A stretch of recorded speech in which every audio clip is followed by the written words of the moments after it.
হায় রে ব্যাটিং! টি-10 ম্যাচের মধ্যে টেস্টের থেকেও খারাপ ব্যাটিং করেছেন সাকিব আল হাসান। যেরকম তার ফাফর, ঠিক এর বিপরীতে তার ব্যাটিং।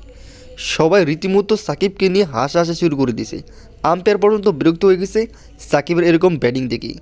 ডাইরেক্ট একবারে ইপটিজিং করছে সাকিবের দিকে তাকিয়ে সকল বিপক্ষ দলের খেলোয়াড়রা। আর এতেই রেগে যান সাকিব। যেখানে ইজি নো বল, সেটি কি না সাকিব আল হাসান কোনো কাজে লাগাতে পারল না। এখন বোঝেন এরকম খেলা দিয়ে সে কীভাবে আইপিএলের মতো বড় ফ্র্যাঞ্চাইজির মধ্যে খেলতে চায় এবং আশা করে। যেখানে টি-10 ম্যাচের মধ্যেই 15 বলের দরকার ছিল প্রায় 40 রান, সেখানে সাকিব করে মাত্র 9 রান। আর এতেই তাকে নিয়ে হাসি ঠাট্টা করতে থাকে অন্যান্য খেলোয়াড়রা।